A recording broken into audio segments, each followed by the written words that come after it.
नमस्कार. वसंत व्याख्यानमालेतला आजचा कार्यक्रम हा मुलाखत स्वरूपाचा कार्यक्रम आहे. आम्ही नेहमीच सांगतो तसं महाराष्ट्रातल्या सामाजिक सांस्कृतिक घटनांचं प्रतिनिधित्व वसंत व्याख्यानमालेच्या ज्ञानसत्रामधून व्हावं असा आम्ही नेहमीच प्रयत्न करतो. मराठी प्रकाशन विश्व हे अनेक चढ उतारांमधनं गेल्या काही दशकांमधनं जातं आहे आणि म्हणून यंदा संयोजकांनी असा विचार केला की मराठी प्रकाशन विश्वातल्या स्थित्यंतरांविषयी मालेच्या व्यासपीठावरून चिंतन व्हावं आणि म्हणून आम्ही राजहंस प्रकाशनचे माननीय दिलीप माजगावकर यांना अशी विनंती केली की त्यांनी आपले विचार इथे प्रकट करावे. चर्चेअंती असं ठरलं की त्यांनी स्वतंत्र व्याख्यान देण्यापेक्षा ज्येष्ठ पत्रकारांकरवी त्यांची जर मुलाखत घेतली तर त्यानिमित्ताने महाराष्ट्रातल्या गेल्या 3-4 दशकातल्या किंवा कदाचित त्यापेक्षा अधिक काळामधल्या स्थित्यंतरातला प्रकाशनविषयक स्थित्यंतराचं एक यथार्थ चित्रण श्रोत्यांसमोर येईल आणि म्हणून आजचा कार्यक्रम इथं होतो आहे मराठी प्रकाशन विश्वातल्या स्थित्यंतराविषयी. आज ज्यांची मुलाखत इथं होणार आहे त्या माननीय श्री दिलीप माजगावकर यांचं मी अगदी थोडक्यात परिचय करून देतो, कारण मराठी वाचकाला माजगावकरांच्या परिचयाची गरज नाही.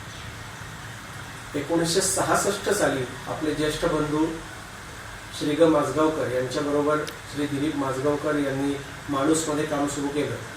त्या घटनेला आता 50पेक्षा अधिक वर्ष झाली, म्हणजे 5 दशकांपेक्षा अधिक काळ माजगावकर सर मराठी प्रकाशन विश्व जवळून पाहतायत, जवळून अनुभवतायत. साधारण 1984च्या सुमाराला त्यांनी राजहंस प्रकाशनाची सूत्र प्रत्यक्षात हाती घेतली. त्यालाही आता जवळजवळ 36 वर्ष झाली, म्हणजे 3 तपांचे साक्षीदार आहेत माजगावकर सर मराठी प्रकाशन विश्वातल्या स्थित्यंतरांचे.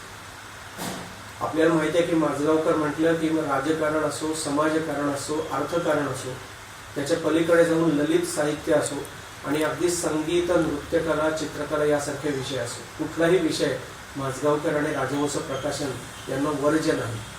आणि म्हणून प्रकाशन विश्वातलं एक ज्येष्ठ नाव माननीय श्री दिलीप माजगावकर यांना आज आपल्यासमोर बोलतं करण्याचा संयोजकांचा प्रयत्न आहे.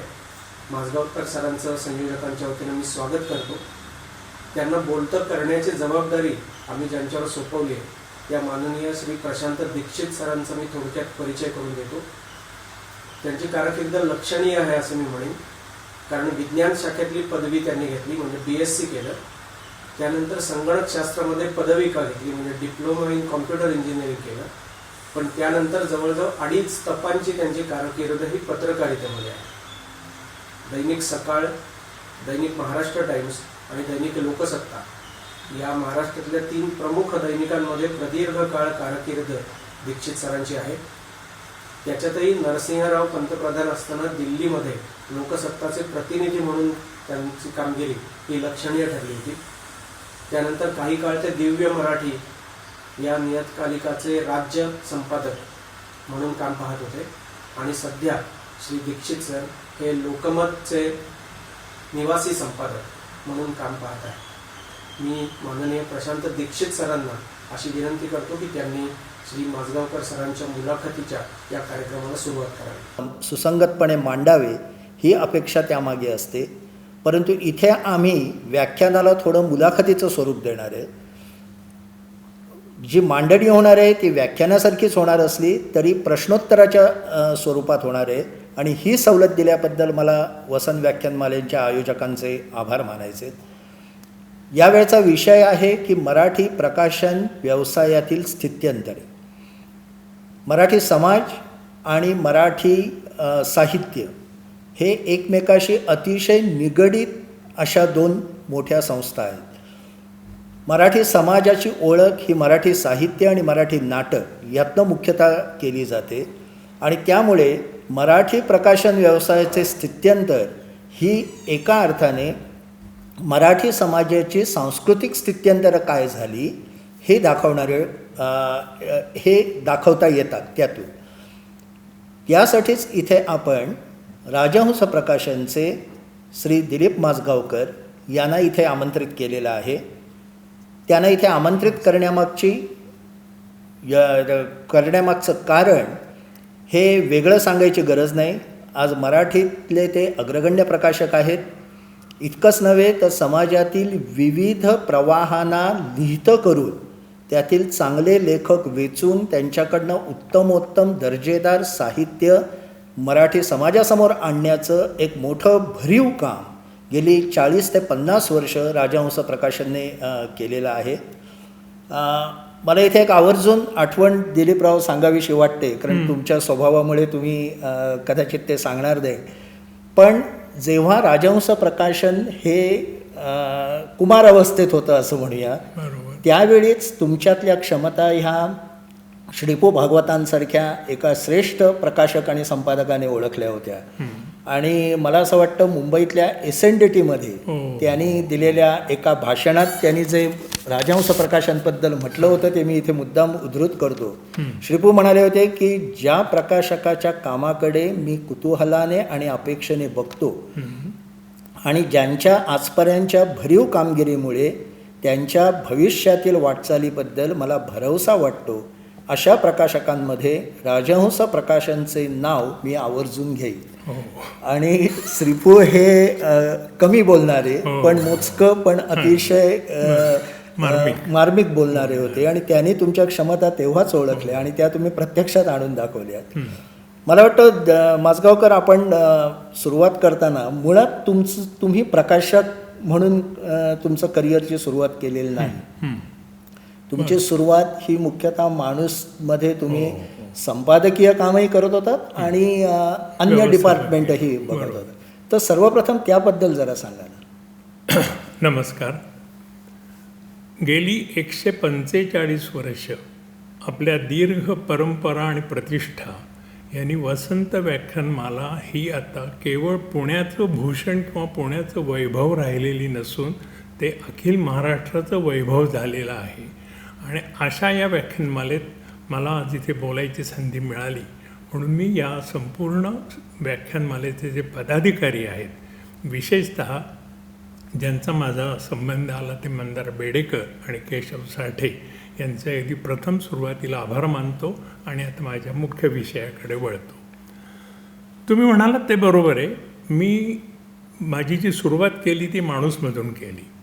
झालं असं की माझं सगळं शिक्षण हे पुण्यात झालं आहे. दुर्दैवाने मला मॅट्रिकमध्ये गणित आणि विज्ञान या 2 विषयात फार उत्तम मार्क मिळाले.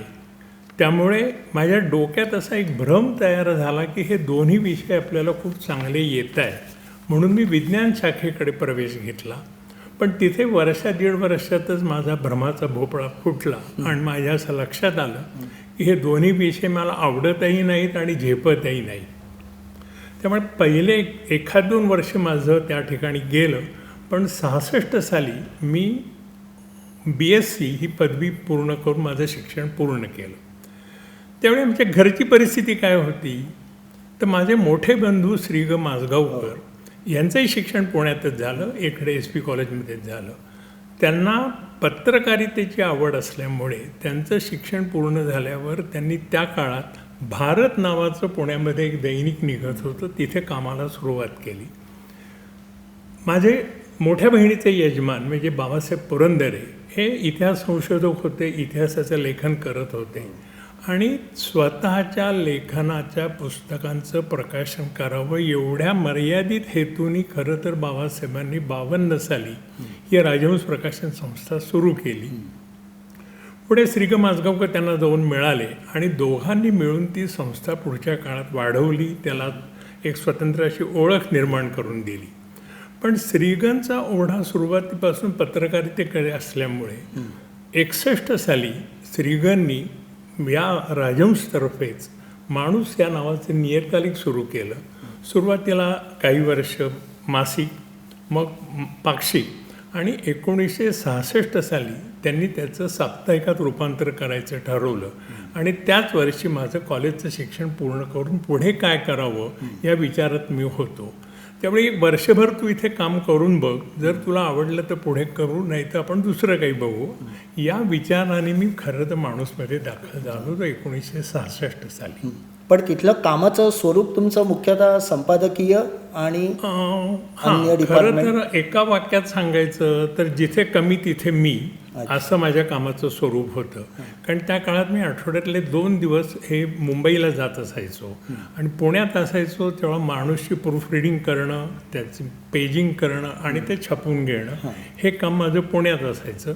तर मुंबईमध्ये माझ्यावर तिहेरी जबाबदारी होती. एका बाजूने माणूससाठी जाहिराती, तर दुसऱ्या बाजूने माणूसचं वितरण, तर तिसऱ्या बाजूनी तो साप्ताहिकाचा अंक असल्यामुळे दर अंकाला कमीत कमी 25-30 पानांचा मजकूर हा मुंबईतून जमवावा लागायचा. आणि तो आकर्षक पाहिजे. तो आकर्षक पाहिजे, ताजा विषयाला नीट जाणारा पाहिजे. याच्यातून मला महत्त्वाचं काम म्हणजे मजकुराची जमवाजमव करणं, त्या दृष्टीने काही लोकांना भेटणं, असं माझ्या कामाचं स्वरूप होतं. त्यात मला कामाच्या स्वरूपात काय होतं, मला त्या कामाच्या निमित्ताने अनेकांशी माझा संबंध येत गेला. मग पत्रकार असतील, चित्रकार असतील आणि लेखक असतील. अरुण साधू, मी किती नावं घेऊ, तुम्हाला माहिती 2-4 नावं सांगतात. अरुण साधू हे तर त्यावेळी माणूसमध्ये सुरुवातीला कामालाच होते. त्यामुळे अरुण साधू, अशोक जैन, दिनकर गांगल, कुमार केतकर, निळू दामले, अशी इकडची पत्रकार मंडळी होती. तर दुसऱ्या बाजूने इकडे दत्तप्रसाद दाभोळकर, अनंत भावे, पुष्पा भावे, रवींद्र पिंगे, विजय तेंडुलकर, मंगेश पाडगावकर ही सगळी लेखक मंडळी होती. तर चित्रकार मंडळींमध्ये वसंत सरवटे, पद्मा सरबुद्धे, बाळ ठाकूर, श्याम जोशी ही होती. या सर्व लोकांना मी कामानिमित्ताने भेटत होतो. सुरुवातीला औपचारिक ओळख झाल्यानंतर ह्यांच्यापैकी बहुतेकांची माझी खूप जवळची मैत्री झाली. आणि तुम्हाला आश्चर्य वाटेल, आज ही लोक त्यांच्या क्षेत्रात खूप नाव कमवलेली, त्यांचं काम तुमच्या डोळ्यासमोर आहे. पण ज्या काळात मी भेटत होतो त्या काळात ही मंडळी सगळी तरुण होती, उत्साहित होती. त्यांना काहीतरी करायचं होतं, स्वतःला सिद्ध करायचं होतं, अत्यंत प्रयोगशील होती. तर या लोकांच्या सहवासात मी इतक्या योग्य वेळी आलो की ही लोक बघतात काय, वाचतात काय, विचार कसा करतात, लेखन कसं करतात, त्यांची शैली कशी म्हणजे हे एक अनौपचारिक शिक्षण. मी तुम्हाला म्हणालो तसं माझं कोणतंही संपादकीय असेल किंवा प्रकाशकीय असेल औपचारिक शिक्षण झालेलं नाही. पण ह्या बिनभिंतीच्या शाळांमध्ये मी या लोकांच्या सहवासात जे शिकलो ते आता मला असं वाटतंय की माझ्या प्रकाशन क्षेत्राचा तो कुठेतरी पाया घालणं असं म्हणू, तो त्या काळात माझा तयार म्हणजे झाला. काय म्हणू, कॉन्शियसली म्हणजे आपोआप मला लक्षात आलं. आणि हे काम मी जवळजवळ 8-10 वर्ष करत होतो. पुढे 75 साल आलं, आणीबाणी आली, सगळी परिस्थिती बदलली, माणूसही दिवस बदलले, माणूसचा सेल कमी व्हायला लागला, जाहिराती आटल्या आणि बाहेरच्या सगळीच राजकीय सामाजिक परिस्थिती. त्यात नेमका आज आपला तो विषय नाही आहे, पण त्या काळात आम्ही एक छोटा प्रेस चालू केला होता. त्याच्यातही काही अडचणी आल्या, काही घरगुती अडचणी होत्या. या सगळ्यांमुळे मी 75-76ला पुण्यात आलो आणि पुढचे 4-5 वर्ष मी प्रेसकडे जास्त लक्ष द्यायचं, का तर ती गरज होती. पण मग राजहंस सांगतो ना, तर काय झालं, तर 75-76ला मी पुण्यात आलो आणि प्रेस ही गरज होती. तिथेही माझ्या असं लक्षात आलं की प्रेस ही माझी आवड नव्हती, ते मला गरज म्हणून मला करावं लागायचं. पण तिथे माझं मन रमत नव्हतं आणि इकडे माणूसचं काम तर मला मुंबईत जाऊन करता येत नव्हतं. मग अशा वेळी राजहंस प्रकाशन तोपर्यंत अस्तित्वात होतीच, अगदी छोट्या प्रमाणात असेल, पण त्याची काही राजा शिवछत्रपतीचे आज चालणारं पुस्तक आहे ते त्या काळातलं राजहंसचं मोठं प्रकाशन. त्यामुळे एका बाजूने राजहंस प्रकाशन होतं. मग मी त्याचं काम हळूहळू पुण्यात असताना बघायला लागलो आणि ते बघताना माझ्या असं लक्षात आलं. पण असं कोणी सुचवलं तुम्हाला इकडे लक्ष द्या? तसं मला खरं तर कोणी सुचवलं नाही, कारण श्रीगरनी मला इतकी मोकळीक दिली होती की तुला काय जे करायचं ते तू कर. मग माझ्या लक्षात आलं की जे काम मी 8-10 वर्ष मुंबईत करत होतो त्याच कामाचं थोडं वेगळं स्वरूप किंवा एखादा विषय निवडणं, एखादा लेखक निवडणं, त्याच्याकडून पुस्तक लिहून घेणं, हे काम मला हळूहळू लक्षात यायला लागलं की हे आपल्याला जमतंय आणि मी हळूहळू त्याच्यात रस घ्यायला लागलो. आणि हे काम मी साधारणतः 75 पासून ते पुढचे 5-6 वर्ष 81 पर्यंत मी साधारणतः हे काम करत होतो. पण मग त्यावेळी मी ठरवलं की आता आपण प्रेस जेवढी गरज आहे तेवढी तर बघायचाच, पण आता जास्त आपण लक्ष हे राजहंसकडे द्यायचं आणि मग त्या अर्थाने मी प्रकाशन क्षेत्राकडे 80 साली वळलो असं म्हणा. हां, म्हणजे तुम्ही 80मध्ये एक ठाम निर्णय घेतला की आपल्याला आता प्रकाशनाकडेच प्रकाशनात. वळायचं आहे. त्या काळातलं हे तो काळ असा आहे की तेव्हा महाराष्ट्रात सुद्धा साहित्य विश्वात एक स्थित्यंतर घडत हो होतं. हो हो तुम्ही मगाशी उल्लेख केला बरोबर. तेंडुलकर असतील हो, किंवा अनेक वेगवेगळे बरोबर. लेखक आणि बरोबर. बर्वे हो, असतील, हो. ही सगळी पुढे येत होती. येत. गंगाधर गाडगीळ वगैरे मंडळींचा हो. काळ संपला होता, ते एक बरोबर. स्थित्यंतर बरोबर. गेलेलं होतं. हो. तर त्यावेळची एकूण परिस्थिती कशी होती साहित्य विश्वातलं? चांगला आहे. मी तुम्हाला सांगतो, आपण सगळेच असं म्हणतो आणि आपल्याकडे लिहिलंही जातं की 60 ते 85 हो. किंवा फार फार तर 90 हा जो 25-30 वर्षाचा काळ आहे, हा खऱ्या अर्थाने मराठी साहित्याचा ऐन बहराचा काळ ज्याला म्हणता येईल तसा तो काळ आहे. तुमच्या लक्षात येईल ज्याला आपण गोल्डन पिरियड म्हणून, तर हा पिरियड आपण तो दाखवला जातो. त्यावेळेला मराठी साहित्य, कथा, कादंबरी, कविता, समीक्षा, प्रवास वर्णन, चरित्र, आत्मचरित्र इतक्या विविध अंगाने ते फुलत होतं, बहरत होतं. तुम्हाला आता तुम्हाला माहिती असेलच, पण त्या काळापर्यंत साधारणतः कुसुमाग्रज आणि पु ल ही नावं ही घरोघर पोचलेली होती. तुम्ही म्हणालात तसं गंगाधर गाडगीळ, अरविंद गोखले, व्यंकटेश माडगूळकर, पुभा भावे यांची नवी कथा ही रुजलेली होती, पुरेशी स्थिरावलेली होती. तर गोनी दांडेकर, दिबा मोकाशी, श्रीधर जोशी ही सगळी लेखक मंडळी पुरेशी प्रस्थापित झालेली होती.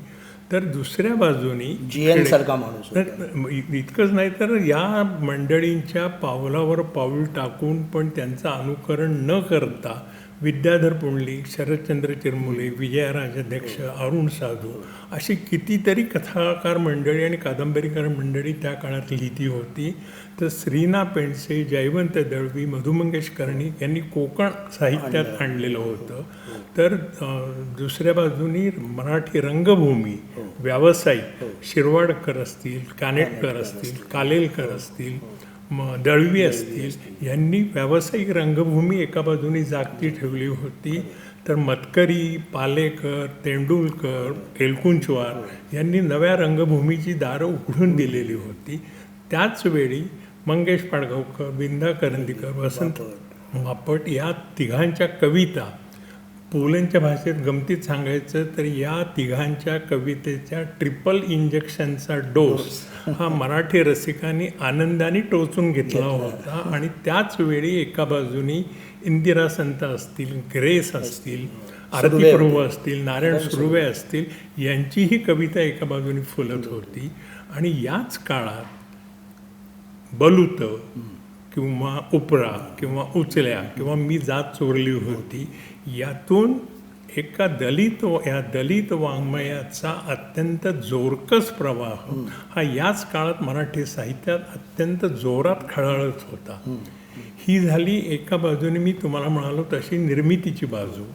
तर दुसऱ्या बाजूने तुम्हाला आठवत असेल तर सत्यकथा, मौज, युगवाणी, पंचधारा, महाराष्ट्र साहित्य पत्रिका, प्रतिष्ठान ही वाङ्मयी नियतकालिकं या सगळ्या वाङ्मयाला भरभरून प्रतिसाद देत होती. त्यांच्यावर लेख छापत होती, चर्चा होत होत्या, वादविवाद होत होते. आणि श्रीपू भागवतांसारखा एक व्रती संपादक या सगळ्या वाङ्मयावर त्याच्या समीक्षेची आणि त्याच्या सर्जनशीलतेची नजर ठेवून होता. आणि ते वाङ्मय कशा पद्धतीने यायला हवं याबाबत अत्यंत दक्ष होते. तर दुसऱ्या बाजूने त्या काळातली वृत्तपत्र तुम्ही बघा, पान 2-2 पान मजकूर हा साहित्याबद्दलचा. मग त्या लेखकांच्या मुलाखती असतील, त्यांच्या चर्चा असतील, त्यांचे काही वैचारिक लेखन असेल, हे सगळं दैनिकं मोठ्या प्रमाणात छापत होती. त्याच वेळेला तुम्हाला लक्षात येईल तर रविवारचे संपादक रविवारचे संपादक वेगळे आणि रविवारचे पुरवण्या गांगल होते. रविवारच्या पुरवण्या त्या काळात अत्यंत समृद्ध होत्या आणि ह्या सगळ्या साहित्याला त्यातून प्रतिसाद मिळत होता. आणि मुख्यतः मासिकं, मासिकांचं तर त्या काळात अमाप पीक होतं. तुम्हाला सगळीच मासिकं तर ऐकून माहिती असतील. मुख्यतः किर्लोस्कर, स्त्री, हंस, मोहिनी, नवल, दीपावली, प्रपंच, मेनका, माहेर, किती किती मासिकांची नावं घेऊ. ही सगळी मासिकं त्यावेळेला अत्यंत जोरात होती. ती या सगळ्यांचा मजकूर, त्यांचं मग कथा असतील, कादंबरी असतील, ती छापत होती आणि ग्रंथालयांमार्फत ही मासिकं वाचकांपर्यंत पोचत होती आणि वाचक त्याला प्रतिसाद देत होते. इतकंच नाही तर तुम्ही त्या काळातले जर दिवाळी अंक बघितले तर हा अक्षरशः एका अर्थाने साहित्याचा उत्सव होता. इतके दिवाळी अंक आणि इतके उत्तमातले उत्तम अंक त्या काळात निघायचे. म्हणजे कोणता लेखक कोणत्या दिवाळी अंकात काय लिहिणार याच्याविषयी वाचकांना कुतूहल असायचं. दांडेकर लिहिणार आहेत का, पुलंची कथा आहे का, दळवी कादंबरी कोणती लिहितात याच्याविषयी वाचक चर्चा करायचे. आणि ही दिवाळी अंक असतील किंवा मी मगाशी म्हणालो तशी मासिकं असतील, याच्यातून जे चांगलं वाङ्मय यायचं, वाचकांचा ज्याला मोठा प्रतिसाद मिळायचा, त्याचीच ते पुढे पुस्तकं व्हायची. आणि मग पुस्तकं प्रकाशित करणाऱ्या प्रकाशन संस्थाही त्या काळात अतिशय जोरात कार्यरत होत्या. पुण्यापुरतं बोलायचं तर कॉन्टिनेंटल असेल, व्हीनस असेल, राजा देशमुख असतील, ग. ठोकळ असतील, कुलकर्णी ग्रंथागार असतील, किंवा मुंबईमध्ये पॉप्युलर, मौज, ढवळे, परचुरे, मॅजेस्टिक, ही सगळी यांची संस्थानं होती. यांचे लेखक होते, त्यांचे वाचक होते. आणि तुम्हाला मी म्हटलं तसं खऱ्या अर्थाने अगदी धावता आढावा घेतला आणि काहीच लोकांची मला त्याची नावं आठवतात तेवढी सांगितली तरी तुमच्या लक्षात येईल की तो काळ हा मराठी साहित्याच्या दृष्टीने किती समृद्धीचा आणि किती भरभराटीचा होता. पण मग माजगावकर एवढ्या म्हणजे तुम्ही आता जे सांगताय ते ऐकताना सुद्धा दडपण येत आहे की इतकं सर्जनशील आणि चैतन्यमय वातावरण होतं. तर आणि इतके काय म्हणू रथी महारथी प्रकाशक सगळे होते. याच्यात तुम्ही उतरावं, या सगळ्या समुद्रात आपण उतरावं आणि याच्यात आपलं म्हणून एक स्थान निर्माण करण्याची धडपड करावी. थोडं दडपण नाही आलं की भीती नाही वाटली? आता तुम्हाला दुसरी गोष्ट सांगतो. मी तुम्हाला मगाशी जे सांगितलं ते व्यवसायाचं एक चित्र आहे, निर्मितीचं. पण व्यवसायाचा एक दुसराही भाग अत्यंत महत्त्वाचा असतो आणि तो म्हणजे व्यवसायाचं अर्थकारण किंवा वितरण आणि विक्री. या भागाकडे जर आपण बघितलं आणि तो भाग तितकाच महत्त्वाचा आहे असं आपण गृहीत धरायला हवं, तर ते धरलं तर जसं मगाची मी तुम्हाला म्हटलं तसं की हा चांगला काळ होता, तसा हा विक्रीचा किंवा वितरणाचा मराठी प्रकाशन क्षेत्रातला हा काळ मात्र त्याही वेळी पुन्हा पुन्हा सांगतो अगदी ऐन साहित्य बहरात असताना सुद्धा आपला विक्रीची आघाडीवर मात्र कमकुवतपणा होता किंवा खरं तर ती बाजू विक्रीची ही लंगडीच होती. अच्छा. कसं आहे दीक्षित, एक 5-10 लेखकांची काही 5-10 मोठी पुस्तकं खूप प्रमाणात गाजणं किंवा विकली जाणं हा आपण अपघात समजू किंवा अपवाद समजू आणि असे प्रत्येक क्षेत्रात प्रत्येक ठिकाणी असतात. पण सर्वसाधारणपणे जर तुम्ही 60 ते 85 या कालखंडाकडे बघितलं आणि तुम्हाला असं लक्षात येईल की सर्वसाधारण प्रकाशकांची 1000 पुस्तकांची आवृत्ती संपायला सुद्धा त्या काळात 7 ते 8 वर्षांचा काळ लागायचा. इतकी आपल्याकडची विक्री यंत्रणा ही दुबळी होती. आणि हे मी तुम्हाला सांगतो तसं मोठ्या लेखकांचे आणि हे फक्त मी तुम्हाला म्हणतो तसं त्या काळाचं नाही आहे. तुम्हाला आता आठवण सांगतो मी, जरा मागे जा. मी किती मागे जा तर 125 वर्ष मागे जा तुम्ही. म्हणजे आजपासून मागच्या शतकाच्या शेवट नचिम केळकरांच्या काही निवडक पत्रांचा संग्रह त्यांचा मुलगा य.न. केळकर यांनी प्रकाशित केला 1950 साली. अच्छा. त्याच्यात 1898 सालचं म्हणजे आजपासून 124 वर्षाचं मागे रियाज सत्कार सरदेसाईंचं एक पत्र आहे. अच्छा. त्यात सरदेसाईंनी केळकरांना लिहिताना हेच लिहिलं आहे की माझी 2 पुस्तकं मी काढलेली आहेत, पण तुम्हाला माहिती आहे की मराठी पुस्तकांची रडकथा विक्रीच्या बाबतीत आहे. पण हे मी त्यावेळचं सांगतो. या काळात सुद्धा दळवींनी त्यांच्या ठणठणपणामध्ये तुम्हाला सांगतो अहो इतक्या विनोदी पद्धतीने या प्रकाशकांच्या विक्री यंत्रणेबद्दल टिंगल-टवाळी आणि खुसखुशीत मजकूर लिहिलेला आहे की आज वाचताना सुद्धा तुम्हाला हसू येतं. मला अगदी एक आठवत आहे, तेवढं मी तुम्हाला सांगतो. दळवीने त्या ठणठणपणामध्ये असं लिहिलं होतं की मराठी शाळेत आम्ही जेव्हा शिकत होतो तेव्हा आम्ही 3 काळ फक्त शिकलो, वर्तमान काळ, भूतकाळ आणि भविष्यकाळ. पण जसजसे आम्ही मोठे व्हायला लागलो तर एक 4था काळ आमच्या कानावर पडायला लागला आणि तो म्हणजे पडता काळ.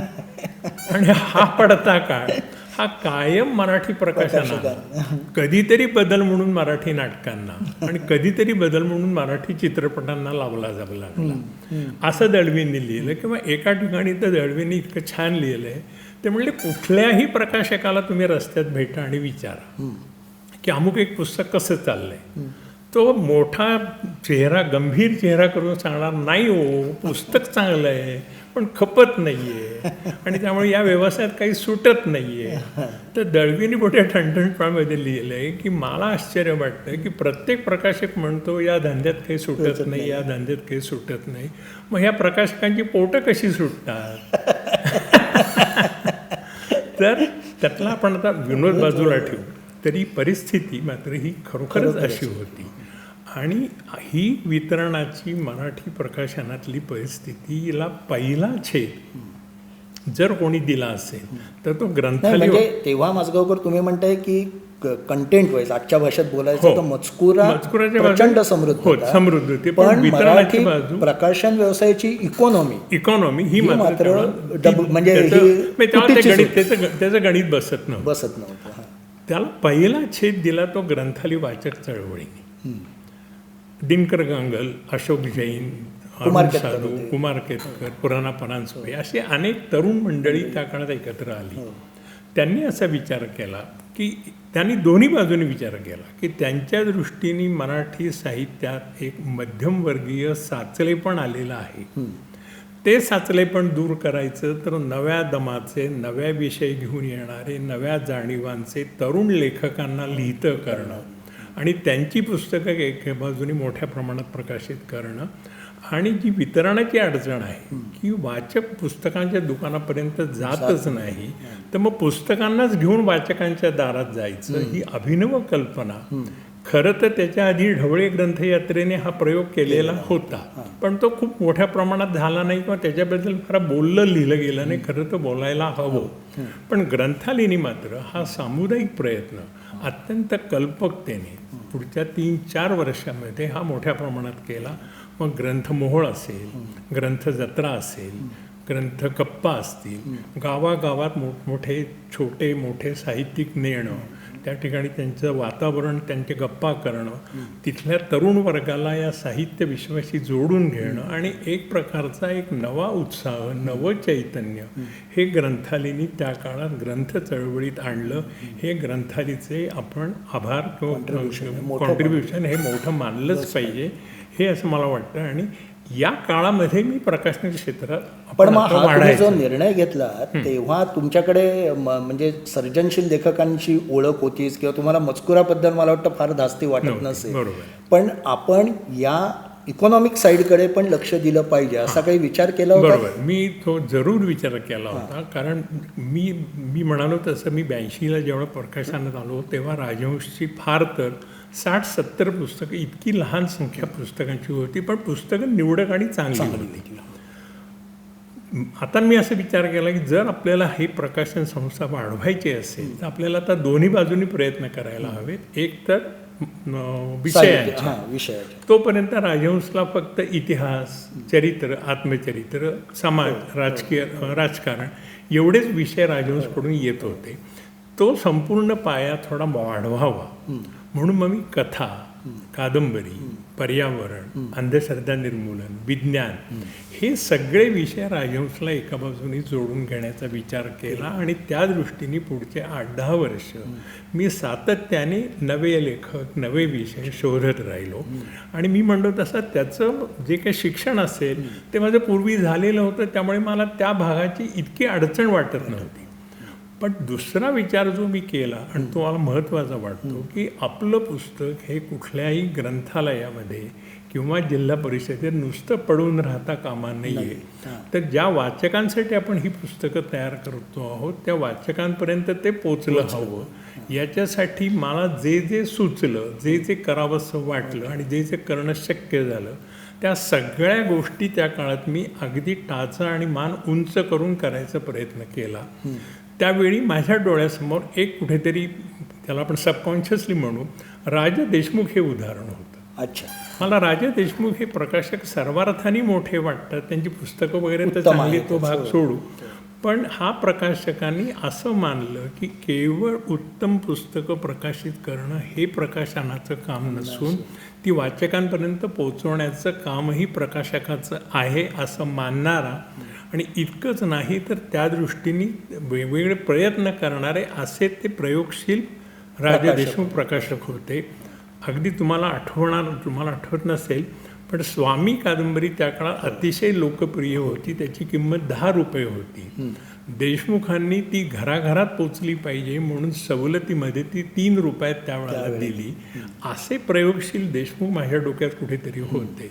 त्यामुळे मी सुद्धा एका बाजूनी ग्रामीण शाळा, जिल्हा पातळीवरच्या शाळा, शहरातल्या शाळा ही साखळी एका बाजूने बांधत गेलो, दुसऱ्या बाजूने दुकानदारांची साखळी बांधत गेलो, तर तिसऱ्या बाजूने ढवळे आणि ग्रंथालयांनी जी वेगवेगळी प्रदर्शनांची मोहीम सुरू केली तीही मी अत्यंत वेगळ्या पद्धतीने म्हणजे लहान लहान सोसायट्यांपासून ते मोठमोठ्या औद्योगिक संस्था, मोठमोठे कारखाने इथे मी मोठ्या प्रमाणात प्रदर्शनं चालू केली. हे सगळे प्रयत्न म्हणजे बोनसच्या दिवशी पुस्तकांचं आणि मग एकदा तुम्ही काही त्यात करायला गेलात की तुम्हाला काही ना काहीतरी तुम्ही एक टीम उभी केली. हो, मग मी त्यासाठी सगळी टीम उभी केली. अतिशय खर्च त्या काळात वाढला, त्यामुळे आर्थिक त्यावेळेला आमची खूप अडचण होत होती. पण एक होत होतं, संस्था पुढे जाते ह्याचे चिन्ह मला दिसत होती, हालचाल होत होती, पुस्तकं पोचत होती, चर्चेत येत होती. त्यामुळे नवे नवे उपक्रम करायला एका बाजूने उत्साह वाटत होता. आणि असं सगळं करत करत मी साधारणतः 88-90 त्या 8-9 वर्षामध्ये मी संस्थेचा प्रसार इतकंच नाही तर केवळ पुणे केंद्र आपलं राहता कामा नये म्हणून मी मुंबई असेल, औरंगाबाद असेल, नाशिक असेल, खाली कोल्हापूर असेल, इथेही राजहंसची केंद्र स्थापन केली आणि त्यांच्याही मार्फत एक साखळी वितरणाची मी उभी करायचा प्रयत्न केला. हा सगळा विस्तार 88 पर्यंत 88-90 होय. पण तुमच्या आयुष्याकडे बघताना राजहंसाच्या एकूण आणि त्या स्थित्यंतराकडेही आपण बघतोय, टर्निंग पॉईंट म्हणावा असा हे पानिपत तुमच्या हाताशी आली. आणि पानिपत या विश्वास पाटील यांच्या कादंबरीने राजहंसाला एक वेगळी आयडेंटिटी दिली. बरोबर. तर त्याबद्दल थोडं सांगा ना. आणि कादंबरी म्हणजे त्या काळात समाजात काय बदल तुम्हाला वाटले होते? मगाशी वर्णन केलं त्याहून वेगळा काही घडत होतं का? 88 बरोबर आहे. पानिपत माझ्याकडे आली ना, मला असं आठवत आहे की ज्या दिवशी लेखकाने मला हा विषय सांगितला त्याच वेळी कुठेतरी माझ्या मनात असा विचार चमकून गेला की हा विषय वाचकांना आवडणार. आता तो का चमकला, मला का वाटलं, याला काहीही लॉजिक नाही. आता सबकॉन्शियस माइंडनी विचार काय केला असेल तर 2 गोष्टी, की पानिपत हा विषय हा मराठी माणसाची कितीही म्हटलं तरी एक दुखरी जखम आहे हे आपण सगळेजणच मानतो. माजगावकर, तुम्ही आता असं म्हटलं की पानिपत ही मराठी माणसाची एक दुखरी जखम आहे. हो. तर अशा दुखऱ्या जखमेवरचं साहित्य हे जास्त वाचलं जातं असा तुमचा काही होरा होता, हा एक भाग. आणि मी असं ऐकलं आहे की ही कादंबरी तुम्ही म्हणालात विश्वास पाटलांनी खूप मेहनत घेतली होती, पण अनेक प्रतिथयश संपादकांनी ती प्रकाशकांनी नाकारलेली होती. तरी त्यावर डाव कसा काय खेळायचं तुमच्या मनात आलं? त्याला अमुक एक उत्तर असतं की मी अगदी ठामपणे म्हणू शकणार नाही. काय काय डोक्यात विचार त्या काळात आले आणि मी विचार केला एवढं तुम्हाला मी सांगतो. मी म्हटलं तसं पानिपत हा विषय हा मराठी मनाचा एक दुखरी जखम आहे आणि त्याहीपेक्षा लोकांना विजयाच्या कथापेक्षा पराभवाच्या कथा या वाचायला आवडतात असं मला नेहमीच वाटतं. माझी स्वामी कादंबरी घेतली तरी तुमच्या लक्षात येईल. मला इतर कोणी नाकारली का काय ह्याच्याविषयी मला जेव्हा मी ऐकलं, आणि हे सुद्धा मी खरं तर नंतर ऐकलं, पण मला त्याच्यामुळे मला काही फरक पडला नाही. माझ्या दृष्टीने एक गोष्ट ठाम होती की हा विषय मराठी वाचक मोठ्या प्रमाणात घेणार. दुसरं असं की लेखनाची बाजू विश्वास पाटलांनी अतिशय चांगल्या पद्धतीने सांभाळलेली होती, कारण त्यांचं ती पहिली मोठी कलाकृती, त्यात कादंबरी, त्यात त्यांनी 3-4 वर्ष मेहनत घेऊन शंकर सारडा असतील, इतर काही समीक्षक असतील, त्यांच्याशी सल्लामसलत करून त्यांचं लेखन केलेलं होतं. त्यामुळे आपल्या हातात एक चांगलं नाणं आहे एवढी मला खात्री होती. आणि ह्याच्यावर जर आपण आता काही मोठ्या प्रमाणात पसारा मांडला, काही डाव खेळलो, तर तो कदाचित यशस्वी होईल असंही कुठेतरी वाटत होतं. आणि म्हणून मी असं ठरवलं की पानिपत कादंबरी ही लोकांपर्यंत पोहोचवण्याच्या दृष्टीने जे जे शक्य आहे ते सगळं करायचं. त्यामुळे पहिल्यांदाच माझ्या माहितीप्रमाणे दुकानदारांमध्ये एक चांगल्या पद्धतीची स्पर्धा ही आम्ही त्या काळात आयोजित केली. इतकंच नाही तर वेगवेगळ्या गावात काही वेगवेगळ्या 3-3, 4-4 लोकांच्या टीम्स बांधून आम्ही लोकांच्या घरोघर जाऊन त्या कादंबरीबद्दल काही माहिती देणं, माहितीपत्रकं देणं. आणि दुसरं म्हणजे वृत्तपत्रांमधून अत्यंत मोठ्या प्रमाणात जाहिरात, आक्रमक तुम्हाला आश्चर्य वाटेल, दिनकर गांगल त्या काळात मला एकदा भेटला आणि मला म्हणाला, अरे तुला वेळ लागलाय का, तू एका कादंबरीची जाहिरात एवढी मोठ्या प्रमाणात करतोयस, उद्या जर काही अंगलट आलं तर अडचण येईल तुझी. हे तो काळजीच्या पोटीच म्हणत होता. पण तरी मी असं ठरवलं की आपण हा डाव खेळायचा. आणि सुदैवाने वाचकांनी कादंबरीला फार मोठ्या प्रमाणात प्रतिसाद दिला. आणि कितीही म्हटलं तरी राजहंसची तोपर्यंत जी एक कोंडी झालेली होती, जरी प्रयत्न वेगवेगळे चाललेले होते तरी एक आर्थिक कोंडी होती, ती काही प्रमाणात फुटली. त्याच्यावर मी तुम्हाला एकदा कोणाला तरी मी बोलताना म्हणालो की दळवी केव्हा तरी भेटले होते आणि दळवीने मला असा चिमटा काढला की माजगावकर, पानिपत युद्धाने 1.25 मराठी बांगडी रणांगणावर फोडली, पण या पानिपत कादंबरीने विश्वास पाटील आणि माजगावकर यांच्या घरात सोन्याच्या 2 बांगड्या आल्या, ही वस्तुस्थिती तुम्ही कधीही विसरू नका. हा त्याच्यातला एक गमतीचा भाग म्हणून मी फक्त सांगितलं. पण हा तुम्ही 88 ते 90 ह्या काळात पानिपतने तुम्हाला एक राजहंसाला मोठी आयडेंटिटी दिली आणि घराघरात तुम्ही म्हणालात तसं पोचला. पण तुम्ही त्या साच्यात अडकून राहिलात नाही. म्हणजे मराठी साहित्यात जे कादंबरी कथा याचं जे वर्चस्व होतं ते वर्चस्व थोडंसं बाजूला करून तुम्ही वेगळे वाट तिथपासनं घ्यायला लागलात. आणि त्याच्यात एक महत्त्वाचं मला असं दिसतं की 1991 बरोबर हे भारताच्या दृष्टीने आणि एकूण मराठी समाज किंवा भारतीय समाजाच्या दृष्टीने एक महत्त्वाचं वर्ष आहे की जेव्हा आर्थिक सुधारणांचं युग सुरू झालं आणि त्यातून अनेक बदल घडले.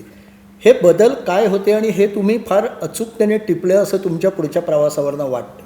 तर हा कालखंड हे जे स्थित्यंतर होतं याबद्दल थोडं सांगा. थोडक्यात मी त्याचा अगदी आढावा घेतो. तुम्ही म्हणताय तो प्रश्न फार महत्त्वाचा अशासाठी की इथे 60 नंतरचं एक स्थित्यंतर इथे 91-92 नंतरच्या 3-4 वर्षात मराठी साहित्यात झालं.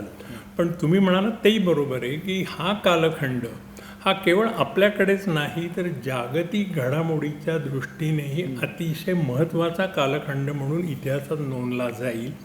कारण जेव्हा फार मोठे जागतिक बदल होतात त्याचे काही ना काही परिणाम हे आपल्यापर्यंत पोचतात. आपण आता जागतिक हवामानावरून बघतोच की जागतिक हवामानात बदल झाला तर आपल्याकडच्या पावसावरही त्याचा परिणाम होतो. तसे बदल ते झाले असल्यामुळे आपल्याकडेही ते बदल झाले. तुम्हाला निश्चित आठवत असेल की याच कालखंडात रशियाचं एका मोठ्या देशाचं विभाजन झालं, त्याची छोटी छोटी छकलं झाली. हे केवळ एका भूभागाचं किंवा एका जमिनीचं विभाजन नव्हतं तर एका विचारसरणीचं, साम्यवादी विचारसरणी आणि त्याला जोडून येणारी समाजवादी विचारसरणी, या दोन्हीही त्या काळात काही काळ का होईना तुम्हाला मागे पडलेल्या दिसतात आणि त्याचा आपल्यावर खूप परिणाम प्रभाव पण होता. कारण देखील लक्षात घ्या तुम्ही की ज्या एका विचारसरणीने 20व्या शतकाच्या पूर्वार्धापासून ते 20व्या शतकाच्या उत्तरार्धापर्यंत निम्म्याहून अधिक जगावर आपला प्रभाव टाकला होता, ती विचारसरणी काही काळ का होईना पिछाडीवर गेलेली आपण पाहिली. आणि केवळ तेवढीच नाही तर त्या काळामध्ये विविध राजकीय विचार प्रणालींवरच्या निष्ठा यासुद्धा तुम्हाला ओसरलेल्या दिसतात. आणि एका पद्धतीची ज्याला तुम्ही वैचारिक पोकळी म्हणता ती पोकळी त्या काळात निर्माण झाली. आणि कोणताही देश किंवा कोणताही समाज हा दीर्घकाळ निर्वाताच्या पोकळीत राहू शकत नाही. त्यामुळे ही वैचारिक पोकळी ही अत्यंत वेगाने जर कोणी भरून काढली असेल तर ती जागतिकीकरणाच्या लाटेने आणि त्याच्या हातात हात घालून येणाऱ्या खाजगीकरणाच्या आणि उदारीकरणाच्या लाटांनी ही पोकळी काही प्रमाणात भरून काढली. तोच काळ तुम्हाला आठवत असेल तर संगणक युग आलं. एक प्रचंड वेगळं युग आलं. वेगळ्या निष्ठा तयार झाल्या. आणि इतकंच नाही तर वेगळे उद्योग तयार झाले. सॉफ्टवेअरसारखं क्षेत्र जगभर खुलं झालं. अनेक नवे उद्योग समूह त्याच्यात आले. नोकऱ्या वाढल्या, पगार वाढले. अहो, ज्या मध्यमवर्गीय तरुणांनी स्वप्नात सुद्धा 5 आकडी पगार पाहिले नव्हते अशा तरुणांना आता हे असे मोठमोठी पाकिटं दरमहा घरात यायला लागली आणि त्या तरुणांचा आत्मविश्वास वाढला. मी तुम्हाला इथे थोडं जरा विषयांतर करून एक गमतीची गोष्ट सांगतो. हा जो तरुण वर्ग त्या काळातला जो मोठ्या प्रमाणात त्या सॉफ्टवेअरमधून पैसे मिळवत होता त्याच्या संबंधातली फार पूर्वी म्हणजे मला आठवत नाही तर पण 80-85च्या सुमारास शंतनुराव किर्लोस्कर एका मुलाखतीत फार छान वाक्य बोलले होते. ते असं म्हणाले की आपला मराठी तरुण हा उद्योगात किंवा नोकरीत जर पैसा मिळायला लागला तर त्याच्या मनात एक अपराधीपणाची आपण काहीतरी चूक करतो आहोत का, पैसे मिळवतो म्हणजे आपण काहीतरी वेगळी नको असणारी गोष्ट करतोय का, अशी भावना त्याच्या मनात निर्माण होती असं शंतनुराव म्हणाले होते. हा जो तरुण वर्ग मी तुम्हाला म्हणालो या तरुण वर्गाच्या मनात ही भावना नव्हती. हा फार मोठा बदल होता. त्याला आत्मविश्वास होता.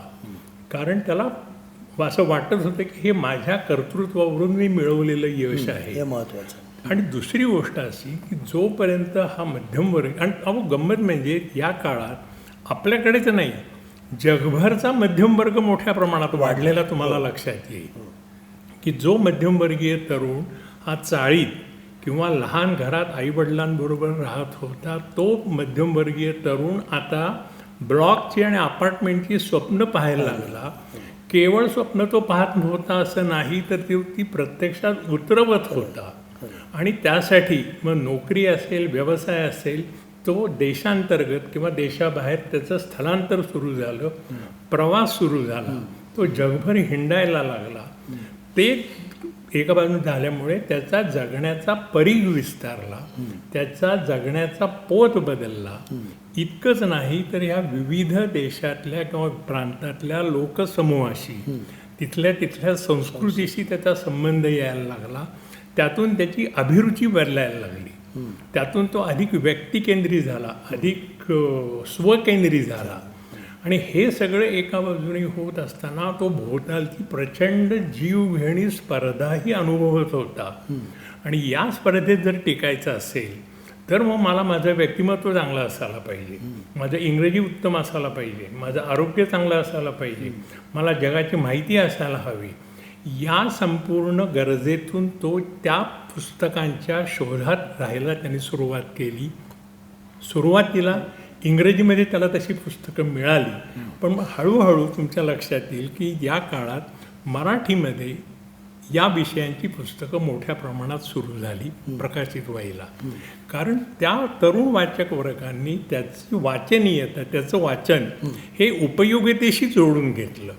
त्यामुळे तुम्हाला लक्षात येईल की या काळात हाऊ टू हा जो एक आपण प्रकार म्हणतो की झटपट यश कसं मिळवावं, how to win friends and influence people, how to say no and make it stick, अशा पद्धतीच्या विषयांना मोठ्या प्रमाणात मागणी यायला लागली. इतकंच नाही तर आपल्याकडे चरित्र, आत्मचरित्र ही ऐतिहासिक पुरुषांची पूर्वापार आपल्याकडे ना जगभर हे चरित्र आत्मचरित्रांना ऐतिहासिक पुरुषांच्या मागणी असतेच.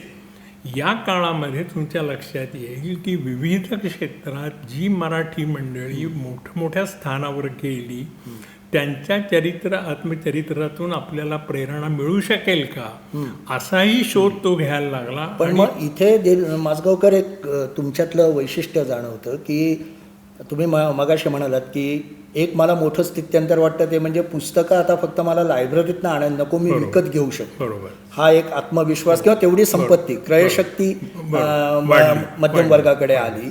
त्याचा एक प्रकाशन व्यवसायाला काय फायदा झाला.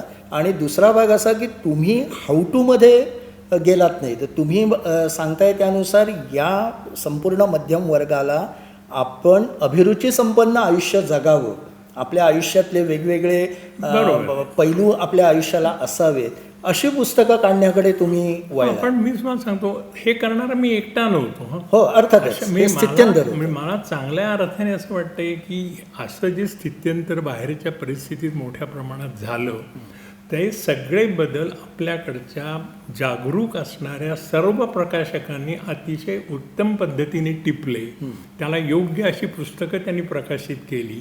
ती केवळ हाऊ टू मध्ये नाही, तर तुम्ही म्हणता तशी सर्व दृष्टीने त्याची अभिरुची संपन्न तो होईल या पद्धतीने विषय निवडून त्या प्रकाशकांनी ती पुस्तकं केली आणि त्या पुस्तकांना मोठ्या प्रमाणात मागणी आली.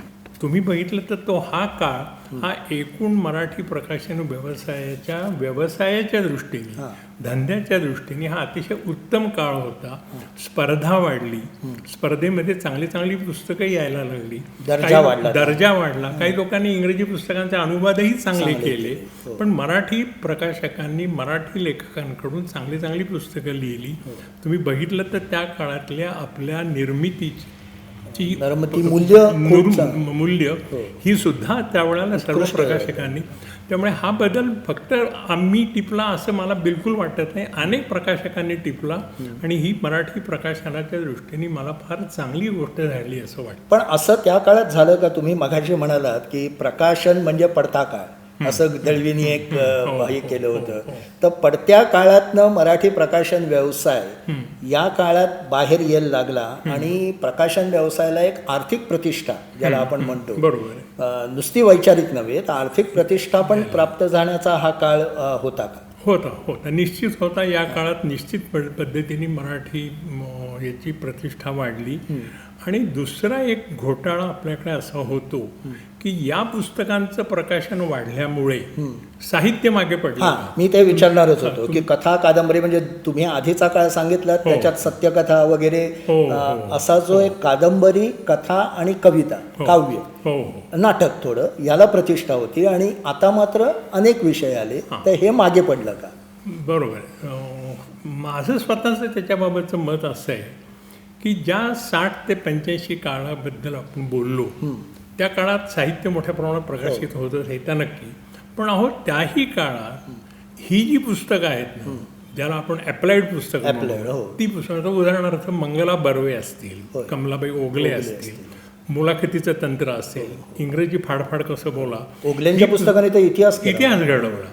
तर ही या विषयांवरची पुस्तकं सुद्धा या 60 ते 85 काळात प्रकाशित होतच होती, पण त्याचं प्रमाण कमी होतं. त्याची चर्चा कमी होती. चर्चा होती ती वाङ्मयीन पुस्तकांची होती. 90-95 नंतर जर तुम्ही बघितलं तर एकदम असं वाटतं की अरे बापरे, ह्याच पुस्तकांचं प्रमाण वाढलं आणि ही साहित्य मागे पडलं का? तसं मला बिलकुल वाटत नाही. 95 नंतर सुद्धा मराठी साहित्य हे चांगल्या अर्थाने पुढे गेलं. खूप चांगले चांगले लेखक या काळात लिहिते राहिले. अगदी वानगी दाखल 2-4 नावं सांगायची तर सदानंद देशमुख असतील, प्रवीण बांदेकर असतील, कृष्णात खोत असतील, राजन गवस असतील, रंगनाथ पाठारे असतील, इकडे विश्वास पाटील असतील, मेघना पेठे असतील, तुमचा मिलिंद बोकील असतील, असे खूप लोक, कविता महाजन आहे, अभिराम भडकमकर आहे. ही लोकांनी या काळात अतिशय उत्तम साहित्याची निर्मिती केली. वाचकांनी सुद्धा ती पुस्तकं चांगल्या प्रमाणात स्वीकारली. झालं काय की या काळामध्ये मी मगाशी म्हणालो तसा जागतिकीकरणामुळे जो सगळा बदल झाला, त्याच्यात वाचकांचे वाचनाचे अग्रक्रम बदलले आणि त्यामुळे ही पुस्तकं ही पुढे आली आणि साहित्याची पुस्तकं तुलनेने मागे पडली त्या पुस्तकांवर. आणि मग कसं इतर घटक त्याला जोडून गेले. उदाहरणार्थ त्याच काळात मासिकं बंद पडली. त्यामुळे त्या मासिकांमध्ये त्या पुस्तकांबद्दल जे यायचं ते येणं बंद बंद झालं. तुम्ही बघितलं तर 95 नंतरच्या दैनिकांच्या पुरवठा. साप्ताहिक आवृत्त्या हो. याच्यामध्ये जे वाङ्मयाला मोठं स्थान मिळायचं ते स्थान कमी झालं, ती जागा आक्रसली. इकडे मासिकं बंद पडली, इकडे बाकी दूरदर्शन आणि खाजगी वाहिन्या यांनी तर हा विषय पहिल्यापासून कधीच त्या विषयाकडे गांभीर्याने बघितलंच नाही, त्यामुळे तिथेही नाही. मग झालं असं की साहित्यिक वातावरण या काळात थोडं मागे नाही, मोठ्या प्रमाणात क्षीण झालं. लोक चर्चा करेना, एक साहित्यिक दुसऱ्याचं वाचेना, वाचलं तर जाहीर बोलेना, वादविवाद बोललं तर त्याचे वृत्तपत्रात पडसाद येईना. यामुळे कुठेतरी या संपूर्ण भागावर एका पद्धतीची ज्याला आपण शांतता म्हणतो, ती शांतता या संपूर्ण साहित्य जगामध्ये अवतरली. ही जी मासिकं मी पण म्हणलं ती जर बंद पडली, पण ही जी नियतकालिकं होती ती सुद्धा केवळ चालू राहिली. त्यातला जोम संपलेला होता, त्यातला उत्साह संपलेला होता. म्हणजे युववाणी असेल किंवा आणखीन प्रतिष्ठान असेल, ही काय म्हणतात नियतकालिकं चालू होती, पण त्याच्यात उत्साह नव्हता.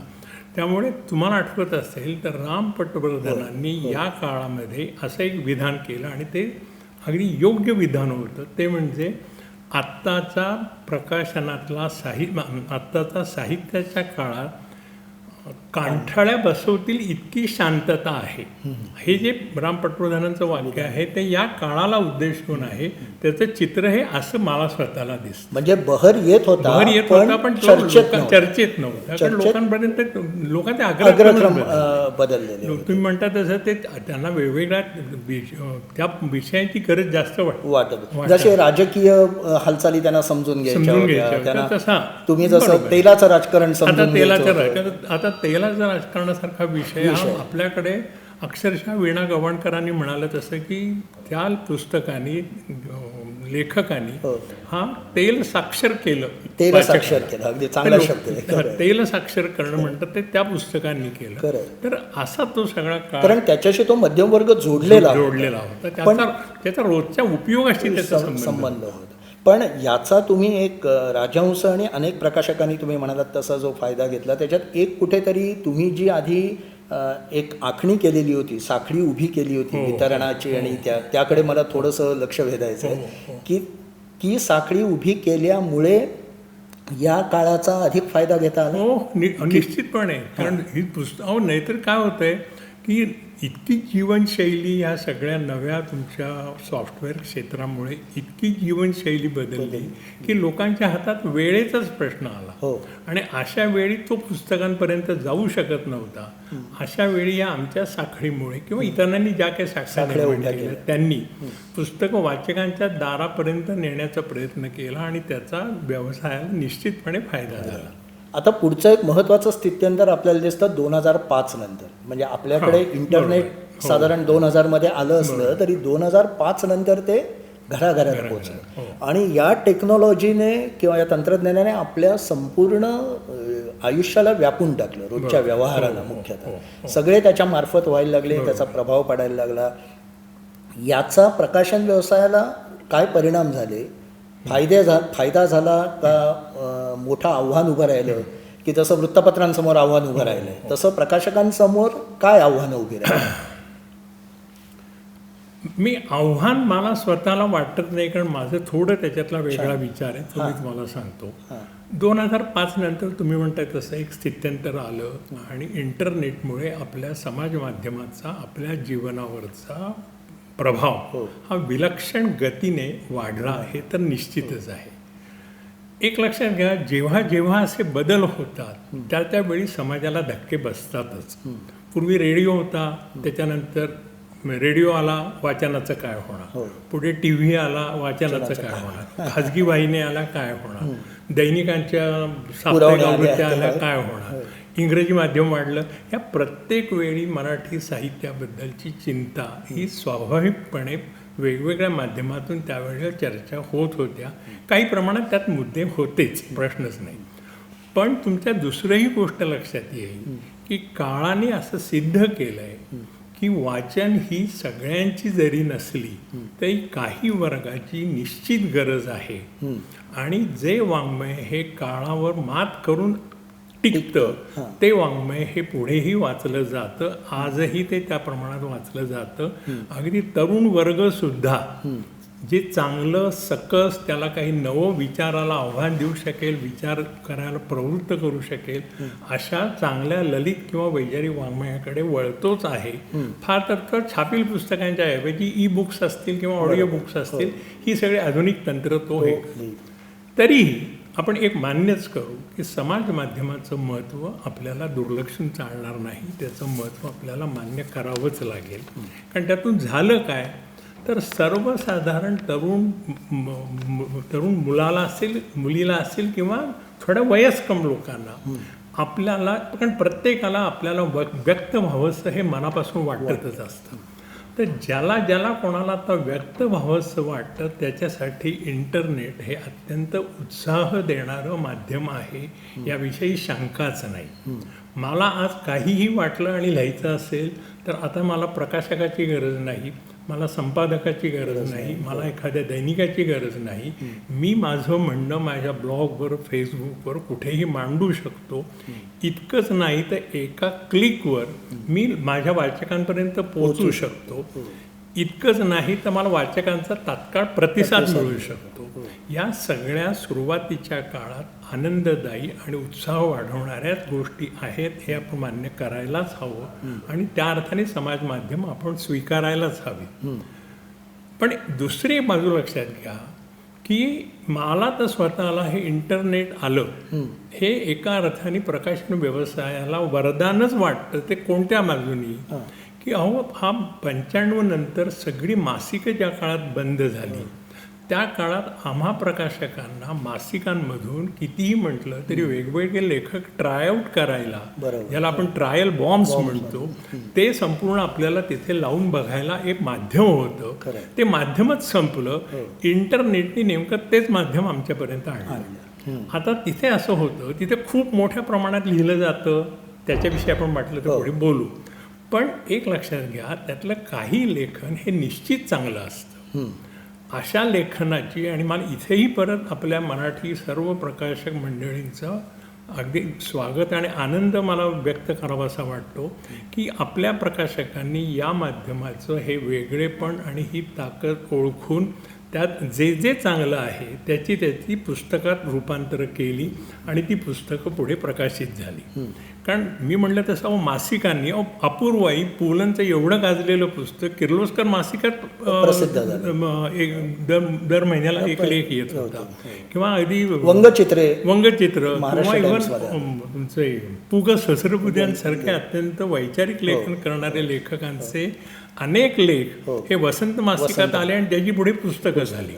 त्यामुळे जे काम पूर्वी मासिकांनी केलं तेच काम आता इंटरनेट करतंय आणि इंटरनेट माध्यम हे. पण माजगावकर, त्याच्यात एक धोका मला नेहमी असा दिसतो, त्या व्यवसायात असल्यामुळे कदाचित जास्त जाणवत असेल, की पूर्वीच्या याच्यात जी एक संपादकीय दृष्टी त्याच्यावर फिरायची त्या लेखनावर आणि काही चांगल्या सूचना असत, काही त्यातनं अधिक ते चांगलं कसं होईल याच्याबाबत, जसे तुम्ही म्हणालात राजे देशमुख किंवा श्रीपू ही मंडळी यासाठी विख्यात होती संपादक म्हणून, ती संपादकीय दृष्टी न पडल्यामुळे कसदार लेखन पुढे येत नाही असं वाटतं किंवा बनत नाही. हां, मला काय वाटतं, दोन गोष्टी वाटतात. मला असं वाटतं की जेव्हा एखादं नवं माध्यम येतं ना तेव्हा त्याचा खूप महापूर येतो आणि तो येऊन जावा असं मला वाटतं. म्हणजे एकदा 5-10 वर्षामध्ये हे जे काही सगळ्यांचा त्याच्यावर लेखन करण्याचा उत्साह आहे तो एकदा पूर्णपणे हे केला की तो लेखकच विचार करायला लागेल की आपण काल लिहिलेलं आज विसरलं जातंय, म्हणजे आपल्या लेखनात काही घोटाळा आहे का. हे मला वाटतं ही टप्पा यायला थोडा वेळ लागेल, पण या लेखनाचं आपण स्वागत हे निश्चित, कारण तुम्हाला नवीन लेखक निश्चित मिळतं. आत्ता अगदी मला पटकन आठवतंय म्हणजे पुरुषोत्तम बेर्ड्यांचं क्लोज एन्काउंटर हे संपूर्ण ब्लॉगमधलं लेखन होतं. किंवा आता मला अलीकडे कोणतरी म्हणलं की संजीव मंगळूरकर डॉक्टर यांनी आत्ता एक पुस्तक मेडिकल विषयावर लिहिलं आहे, ते संपूर्ण काहीतरी ब्लॉग स्वरूपात होतं आणि त्याचं उत्तम पुस्तक आलेलं आहे. त्यामुळे या लेखनाचा तुम्ही म्हणता तसं चांगलं लेखन कदाचित कमी असेल, पण जे आहे त्याचं पुस्तक रूपांतर प्रकाशक लोक करतात आणि त्या अर्थाने आपल्याला 2005 नंतरचं स्थित्यंतर हे प्रकाशन पुस्तक वाचकांपर्यंत न्यायचे तुमचे जे प्रयत्न होते त्याच्यात हे स्थित्यंतर किती फायद्याचं ठरत आहे? उलट मला असं वाटतं की आता जे लॉकडाऊनचा काळ घेतला तरी तुमच्या लक्षात असेल की या माध्यमामुळे आता बहुतेक प्रकाशकांना नेटवरून मोठ्या प्रमाणात ऑर्डर्स यायला लागलेल्या आहेत. अच्छा. कारण आता त्याला घरपोच पुस्तक मिळतं, कारण आता त्याच्याकडे आता पैसा आहे, हो. त्याला वाचायचं आहे, पण त्याच्याकडे आता वेळ नाही आहे दुकानात जाऊन पुस्तकं घ्यायचा. त्याला या सगळ्या माध्यमांचा निश्चितपणे उपयोग होईल. आता एक शेवटचाच प्रश्नावर येऊया की माझगावकर, तुम्ही 40 वर्ष सजगपणे या सगळ्या व्यवसायात आहात आणि हे सगळे बदल तुम्ही जागरूकपणे टिपताय. तर आताची पुढची 10 ते 15 वर्ष कुठली मोठी स्थित्यंतरं येतील, लाटा येतील असं तुम्हाला वाटतं? आणि प्रकाशकांनी किंवा एक मुख्यतः मराठी प्रकाशकांनी कोणते गुण आता स्वतःमध्ये डेव्हलप करायला हवे? बरोबर. मला असं वाटतं की आत्ताचा काळ इतका इन्स्टंट काळ आहे की आज आपण जे काही बोलतो किंवा आज जे काही आपण एखादी घटना घडली तर ती उद्या विसरली जाते. इतकं आता वाचकांना आणि सगळ्यांना नवं रोज हवं असतं. याचं अगदी साधं उदाहरण म्हणजे तुम्ही किंवा मी आपल्या हातातला रिमोट किती वेळा बदलतो याच्यावरून तुमच्या लक्षात येईल की इतकं आपल्याला आता. त्यामुळे 10-15 वर्षानंतरचं काय नेमकं चित्र पुढे येईल याचं आपल्याला अगदी ज्याला 1-2-3 मुद्दे थोडेसे मला जे सुचत आहेत तेवढे तुम्हाला मी फक्त सांगतो. एक तर नक्की की बदलत्या काळाचं आणि बदलत्या समाजाचं चित्रण हे नेहमी साहित्यातून होत असतं. हे जर विचार केला तर मग भोवताली बदलणारी सामाजिक स्थिती त्याचाही विचार आपल्याला पुढच्या 10-15 वर्षाचा अंदाज बांधताना करावा लागेल. त्या दृष्टीने विचार केला तर आता काय चित्र आहे की जी तरुण मुलं आत्ता शाळेत आहेत किंवा महाविद्यालयात आहेत आणि मराठी शिकत आहेत, ही पिढी 15-20 वर्षांनंतरची आपली खऱ्या अर्थाने वाचक आणि खऱ्या अर्थाने लेखक राहणार आहे. आणि त्या दृष्टीने बघितलं तर आत्ता चित्र असं आहे की केवळ शहरी भागातच नाही तर अगदी जिल्हा तालुका पातळीवरच्या मध्यम वर्गातली मुलंसुद्धा आता मराठी माध्यमाच्या ऐवजी इंग्रजी माध्यमात जाताना आपल्याला दिसत आहेत. त्यामुळे पुढच्या काळामध्ये मराठी बोलणारा पण इंग्रजी वाचणारा वर्ग हा कदाचित जास्त प्रमाणात वाढण्याची शक्यता आहे. पण दुसरी एक चांगली बाजू अशी आहे की ग्रामीण भागात शिक्षणाचं प्रमाण आपण शहरातून जेवढी विचार करतो त्याच्यापेक्षा खूप मोठ्या प्रमाणात ग्रामीण भागातून शिक्षणाचं प्रमाण हे वाढताना दिसतं आहे. तर मला स्वतःला असं वाटतं की पुढच्या काळामध्ये मराठी साहित्याची पालखी खऱ्या अर्थाने ग्रामीण भागातून आलेला तरुण वर्ग, तरुण लेखकाच्या खांद्यावर असणार आहे. कारण हे मी का म्हणतोय तर गेली 3-4 वर्ष मला त्याची सुरुवात झालेली दिसते. सध्या आमच्याकडे किंवा इतर प्रकाशन संस्थांकडे येणाऱ्या हस्तलिखितांमध्ये ग्रामीण भागातून येणाऱ्या लेखकांचं हस्तलिखिताचं प्रमाणही जास्त आहे. इतकंच नाही तर शहरी भागातल्या लेखकाच्या तुलनेमध्ये ग्रामीण भागातील लेखकाचं लेखन हे गुणवत्तेच्या दृष्टीने सुद्धा उजवं आहे. याचं एकमेव कारण मला असं वाटतं की त्याच्याकडचे अनुभव हे अस्सल अनुभव आहेत. ते त्याच्या मातीतले अनुभव आहेत, देशी अनुभव आहेत. इंटरनेटमुळे त्याला आता एक आत्मविश्वास आलेला आहे, त्याला लेखनाचा सराव झालेला आहे. या आत्मविश्वासातून तो कितीही म्हटलं तरी पुढच्या काळात चांगल्या पद्धतीचं लेखन करू शकेल. त्यामुळे मला कोणत्याही पद्धतीने पुढच्या काळात मराठी साहित्याचं भवितव्य हे धोक्यात आलं असं चुकूनही वाटत नाही. दुसरा एक त्यातला भाग असा की ही जी सगळं आता बदललेली जीवनशैली आहे त्याच्यामुळे महाराष्ट्रातल्या सर्व भागातून म्हणजे केवळ ग्रामीण नाही तर अगदी वऱ्हाड असेल, विदर्भ असेल, कोकण असेल, सीमा भाग असेल, शहरी भाग असेल, या सर्व भागातून आता लेखन झालेलं दिसेल. आणि त्या भागातले जीवन दर्शन, त्या भागातले प्रश्न, त्या भागातले जगण्यातले ताणेबाणे याचं दर्शन मराठी साहित्यात मोठ्या प्रमाणात होऊन वेगवेगळे प्रवाह मराठी साहित्यात खळाळून येतील अशीही एक शक्यता मला वाटते. आणि तिसरा मला बदल असा वाटतो की ज्याला आपण भाषिक आविष्कार म्हणतो, हो. हे भाषिक आविष्कार पुढच्या काळात मोठ्या प्रमाणात होतील. कारण आता जसं ग्रामीण असेल, नागरी असेल, प्रमाण असेल किंवा बोली असेल, या ज्या भाषा आहेत, या सर्व भाषांचे रंग आता एकमेकात मिसळून एक वेगळ्या पद्धतीचं मराठी, जसं आता आपण हिंदी आणि इंग्लिश एकत्र इंग्लिश आपण स्वीकारलं, तशा पद्धतीने आता काही भाषिक आविष्कार होतील आणि तेही एकूण मराठी साहित्याच्या दृष्टीने मला चांगली घटना वाटते. मला फक्त विचार कोणत्या भागात करावा असं वाटतंय, तो म्हणजे समाज माध्यमावर मोठ्या प्रमाणात लेखन येतं आहे, ते पुढच्या काळातही येत राहावं. प्रश्न असा आहे की त्याच्या दर्जाबाबत, तुम्ही मगाशी म्हणालात तो प्रश्न, की त्याच्या दर्जाबाबत आपण जरा अधिक जागरूक राहायला हवं. कारण कितीही म्हटलं तरी आज चित्र असं दिसतं की जेवढ्या प्रमाणात ते लेखन केलं जातं आहे, त्याच्यात मला व्यक्त व्हायचं आहे आणि कोणत्याही प्रश्नावर का विना मला व्यक्त व्हायचं आहे, मला कोणाची तरी प्रतिक्रिया हवी आहे, ही वखवक मला आत्ताच्या समाज माध्यमावरच्या मोठ्या प्रमाणात होणाऱ्या लेखनातून दिसते. चांगल्या लेखनाचं प्रमाण तुलनेने खूप कमी आहे. ते जर पुढे वाढायचं झालं तर या समाज माध्यमावरच्या लेखकांनी एक गोष्ट त्यांच्या मनाशी नक्की गृहीत धरावी की वाङ्मयाची निर्मिती ही एक गंभीर अशी चालणारी अखंड प्रक्रिया आहे. एखादा कवी 8-10 ओळीची कविता करतो तेव्हा 4-4, 6-6 महिने तो त्याच्यावर विचार करत असतो. जर या माध्यमावर तात्काळ प्रतिक्रियेचं त्याला वेळ लागलं तर गंभीर प्रकृतीच्या लेखनाकडे त्याचं दुर्लक्ष होईल आणि त्यांनी हे कधीही विसरता कामा नये की साहित्य ही, मी मगाशी म्हणालो तसं, एक वैचारिक प्रक्रिया आहे.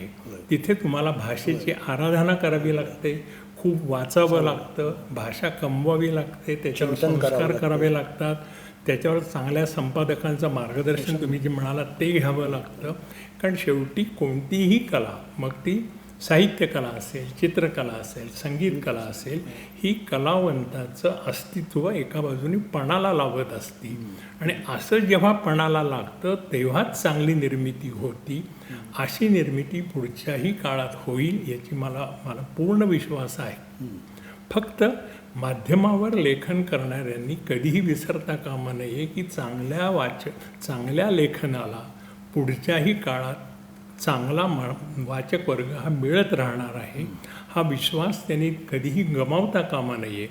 तसं जर तो करेल आणि केवळ समाज माध्यमावर आत्मविश्वास येण्यापुरतं, सराव येण्यापुरतं ते माध्यम वापरावं असं भान जर त्यांनी ठेवलं तर चांगली साहित्य निर्मिती पुढच्या काळात होईल. एरवी जेवढा मोठा आत्ता पूर ज्या ठिकाणी आलेला आहे तो ह्या डाटाच्या महापुरात केव्हा वाहून जाईल तुम्हाला मला कळणार सुद्धा नाही. असं मला वाटतं की पुढचा काळ साहित्याच्या दृष्टीने निश्चित आशादायी आहे.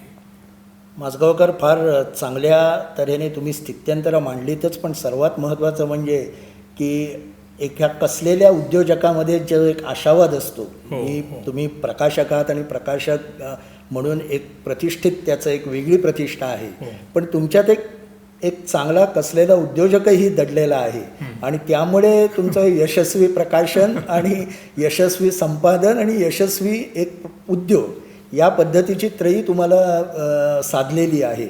तर आपण सर्वच मराठी समाजासाठी एक आशादायक कालखंड पुढे दिलीप माजगावकरांनी उभा केलेला आहे. मला वाटतं त्यापासून प्रकाशक आणि लेखक, मुख्यतः जे ब्लॉग रायटर्स आणि असे भरपूर लिहिणारे आहेत, त्यांनी ह्या सूचना लक्षात घ्याव्यात की त्याच्यावर संस्काराची गरज असते.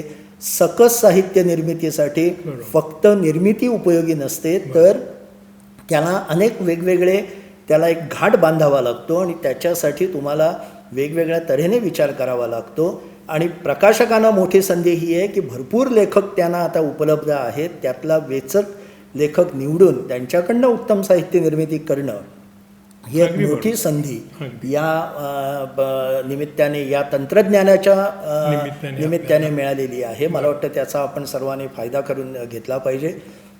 दिलीप माजगावकर, तुमचे वसंत व्याख्यानमालेच्या वतीने मनापासून आभार की तुम्ही 60पासनं ते 2021पर्यंत इथपर्यंतची सगळी स्थित्यंतरं फार मोजक्या शब्दात मांडलीत आणि मुख्य म्हणजे मागाशी म्हटलं तसं एक आशावाद जागृत केलात.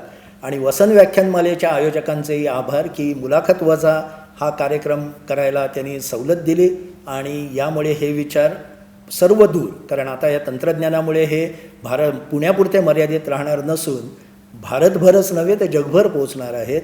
तर पुन्हा एकदा वसंत व्याख्यानमालांच्या आयोजकांचे आभार. मी प्रशांत दीक्षित आता हा कार्यक्रम संपला असे जाहीर करतो. धन्यवाद. धन्यवाद.